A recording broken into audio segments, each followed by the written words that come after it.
Assalamualaikum warahmatullahi wabarakatuh. Alhamdulillahirabbil alamin wassalatu wassalamu ala asrofil anbiya'i wa mursalin wa ala alihi wa sahbihi ajmain amma ba'd. Alhamdulillah, segala puji kami sampaikan kepada Allah Subhanahu wa taala atas nikmatnya yang tak terhingga sehingga pada malam ini kita bisa hadir di masjid kita yang insyaallah berkahi untuk melaksanakan salat Isya dan tarawih berjamaah. Semoga ibadah puasa kita, ibadah salat kita dan ibadah yang lainnya diterima di sisi Allah Subhanahu wa taala. Allahumma amin. Selanjutnya, kami dari Remaja Islam Masjid Al-Muhajirin mewakili pengurus DKM akan menyampaikan beberapa informasi sebagai berikut. Perolehan kontak infak tarawih semalam sebesar 309.000. Jadi jumlah total infak sampai dengan kegiatan salat tarawih tadi malam dan salat subuh pagi sebesar 2.742.000.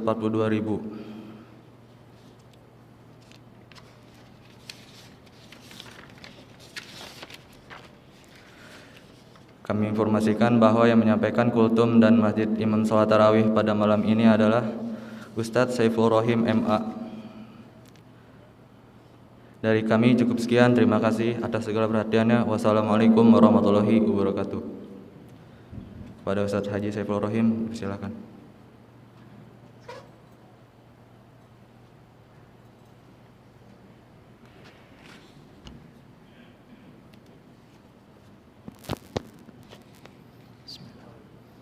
Assalamualaikum warahmatullahi wabarakatuh.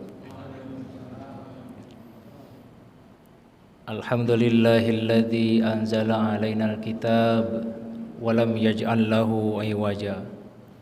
Wassalatu wassalamu ala nabiyil mustafa wa ala alihi wa ashabihi wa man tabi'ahum bi ihsanin ila yaumil jaza. Asyhadu an la ilaha illallah wahdahu la syarikalah wa asyhadu anna Muhammadan abduhu wa rasuluh la nabiyya ba'dah. Allahumma salli wa sallim ala nabiyyina Muhammadin wa ala alihi wa ashabihi ajmain, amma ba'du. Marilah kita senantiasa meningkatkan rasa syukur atas segala nikmat, atas segala pemberian baik zahir ataupun batin, atas takdir yang telah Allah berikan kepada kita. Takdir yang kemudian kita menyebutnya sebagai sebuah ujian atau penderitaan, atau mungkin persepsi kita di dalam pikiran kita itu adalah bagian dari kebahagiaan, yang sejatinya kesemuanya itu adalah bagian dari cinta dan kasih sayangnya Allah Subhanahu wa ta'ala. Oleh karena itu, yang perlu kita direkapitalisasi atau direaktualisasi adalah peningkatan rasa syukur kita kepada Allah Subhanahu wa ta'ala. Sholawat beserta kemuliaan marilah juga kita senantiasa disampaikan kepada paduka yang mulia Kanjeng Nabi Muhammad Rasulullah sallallahu alaihi wasallam. Tentu atas segala kiprah, atas segala informasi dan atas segala keteladanannya lah kita berada dalam satu zaman, satu kaum di mana kita sudah tercerahkan, di mana kita sudah menemukan satu jalan keutamaan, dan insya Allah kelak kita akan berjumpa dengan Kanjeng Nabi Muhammad yang insya Allah pasti akan menyelamatkan kita.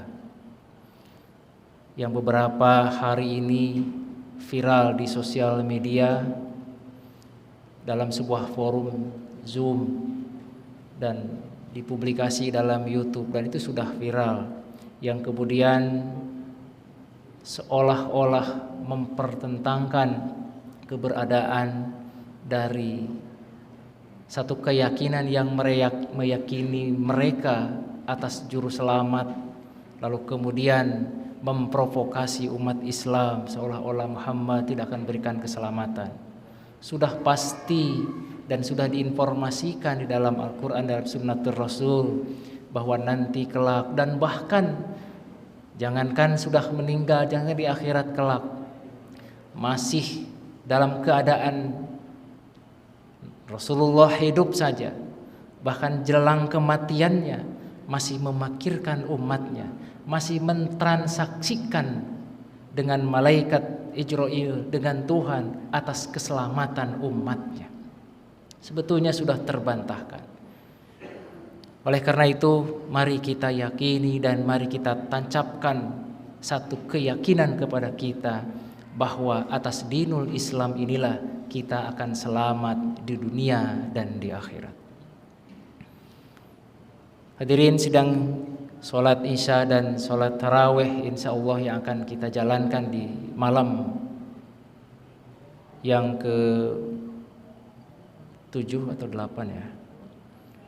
Insya Allah kita diberikan kenikmatan dalam kesehatan. Apa yang akan kami sampaikan di tema malam hari ini, upaya dari puasa kita untuk mengembalikan kesucian jiwa atau tazkiyatun nafs.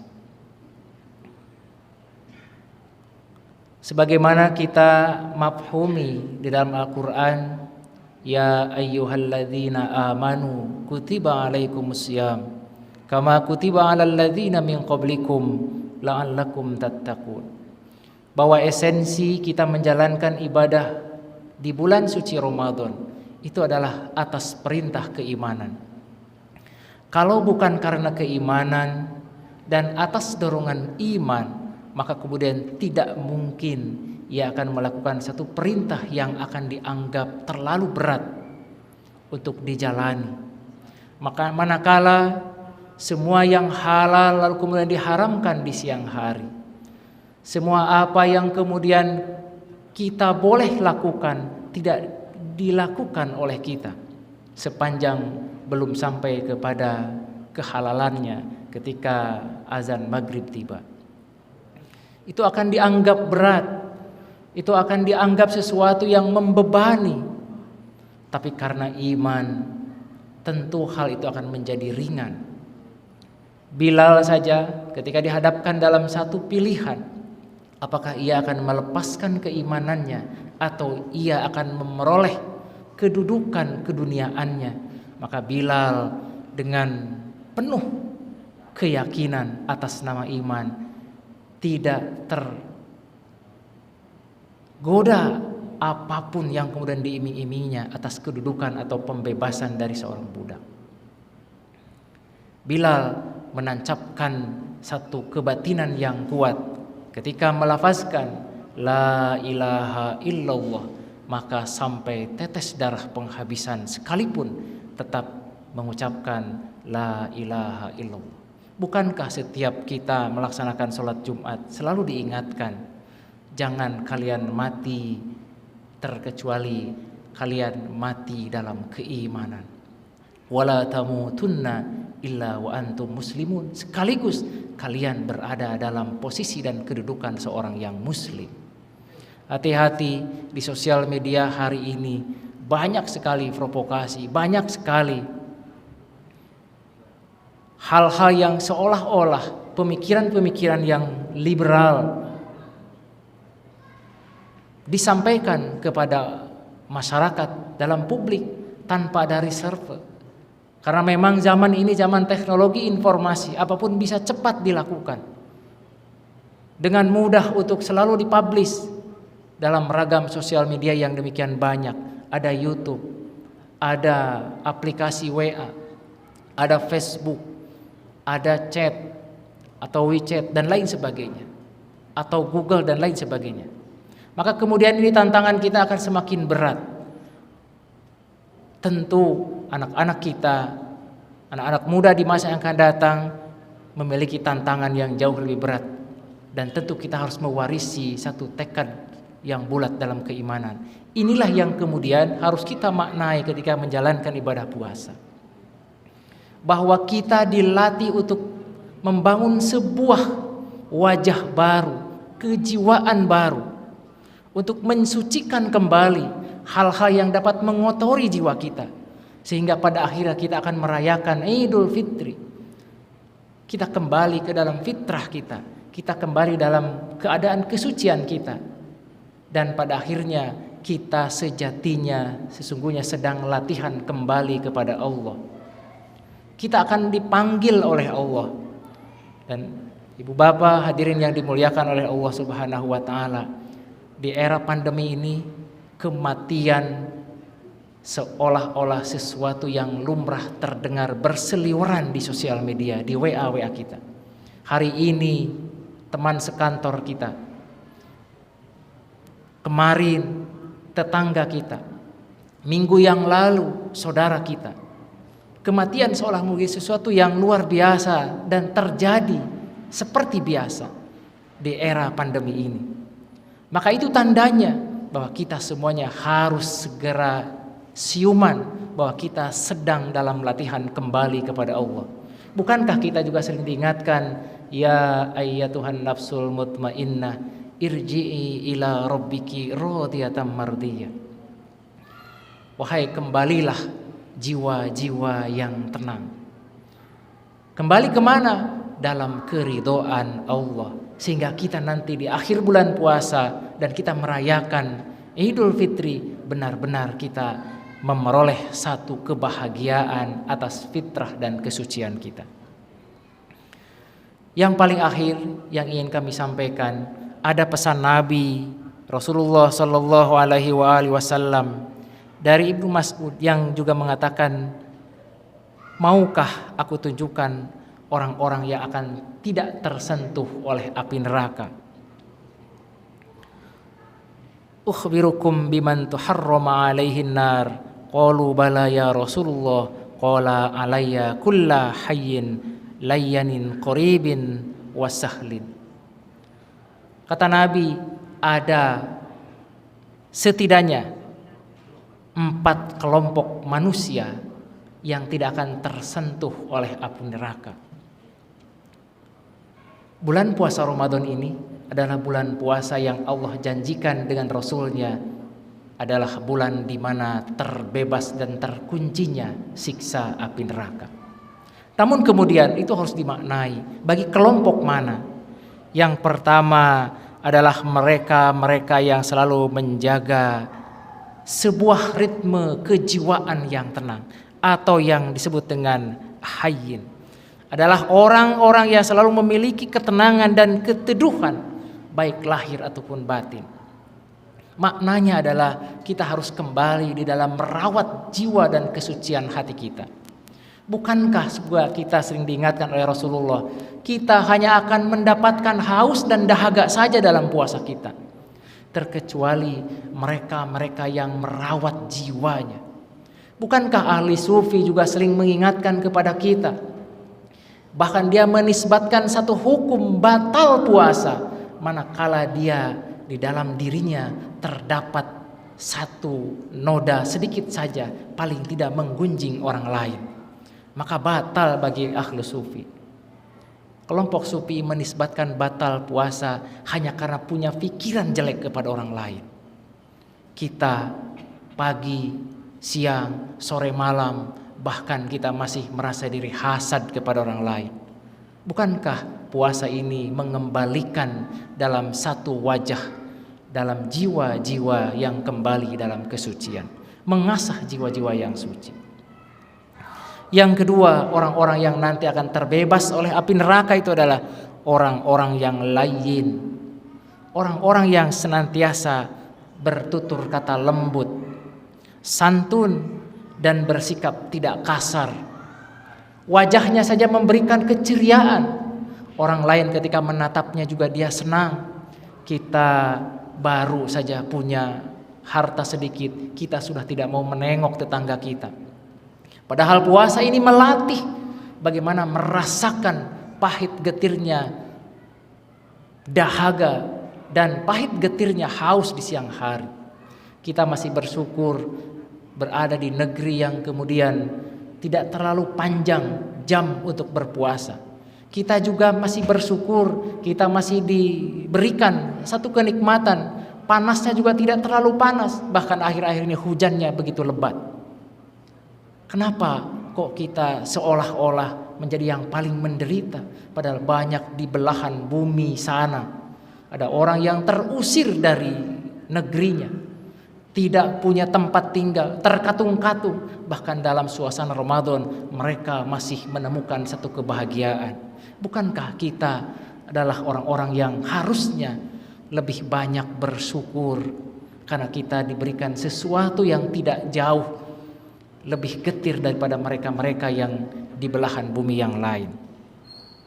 Yang ketiga, mereka orang-orang yang terbebas dari siksa api neraka adalah orang-orang yang qarib, orang-orang yang senantiasa menyenangkan tetangganya, saudara-saudaranya, yang qarib, yang akrab, yang saling berinteraksi dalam suasana memberi dan menerima atas nama Allah.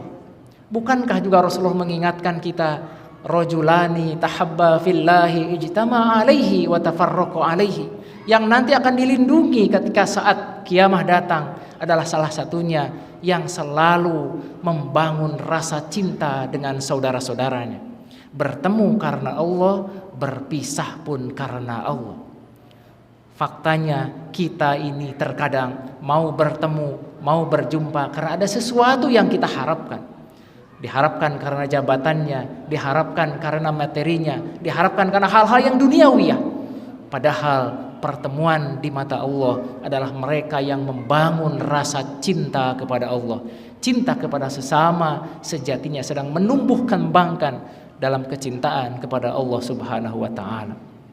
Apakah puasa kita ini telah menggetarkan satu jiwa ketenangan dan kesucian yang baru sehingga dapat merasakan dan menumbuh kembangkan area sifat tenggang rasa dengan sesama, kasih sayang yang terpaut di antara sesama muslim dan muslimah. Yang terakhir, kata Rasulullah, orang-orang yang tidak akan tersentuh api neraka itu adalah orang yang sahal, adalah orang-orang yang tidak mempersulit perkara sesuatu apapun kepada saudara-saudaranya dalam setiap permasalahan yang ada. Kita dalam tradisi kita terkadang kalau tidak dipersulit, kenapa harus dipermudah? Ini yang harus dibalik, karena esensi puasa adalah membangun kesejatian dari sosok-sosok manusia. Hewan saja ketika berkumpul, bahkan harimau saja dalam perkumpulannya dia tidak akan saling memangsa dengan saudara-saudaranya. Tapi ingat bahwa manusia yang akhir-akhir ini kita lihat di media sosial atau misalnya di media-media pemberitaan, anak membunuh orang tuanya membunuh anaknya, bahkan ada yang orang tua memperkosa anaknya. Ini sebuah pelajaran bagi kita, apakah kita menjadi orang-orang yang jauh lebih tersesat ketimbang binatang yang juga disampaikan oleh Al-Quran, wa adallu bal hum adall. Ketika menemukan satu kesesatan, maka tersesatnya melebihi binatang yang kemudian kita sebut sebagai makhluk yang tidak berakal. Na'udzubillah tsumma na'udzubillah. Mudah-mudahan apa yang kami sampaikan dapat diterima dan mudah-mudahan dapat kita sama-sama aplikasikan dalam kehidupan kita sehari-hari. Dan mudah-mudahan puasa kita mengantarkan satu kesempatan kepada kita untuk menemukan kesejatian kita, mengasah kembali kejiwaan kita sehingga kita betul-betul menjadi pribadi-pribadi yang mensucikan diri dan menemukan kesucian sehingga menikmati peribadahan di bulan suci Ramadan. Demikian, mohon maaf jika ada hal-hal yang kurang berkenan, dan insya Allah kita semuanya diberikan kesehatan, diberikan selalu keberkahan dan perlindungan oleh Allah Subhanahu wa taala, yang akhirnya kita dapat menyelesaikan peribadahan bulan suci Ramadan sebulan penuh dan kita tetap diberikan kesempatan oleh Allah Subhanahu wa taala untuk bertaubat, untuk meminta ampunan oleh Allah kepada Allah Subhanahu wa taala atas segala dosa-dosa yang kita lakukan. Akhirul kalam, wabillahi taufiq wal hidayah wa ridha wal inayah. Wassalamualaikum warahmatullahi wabarakatuh.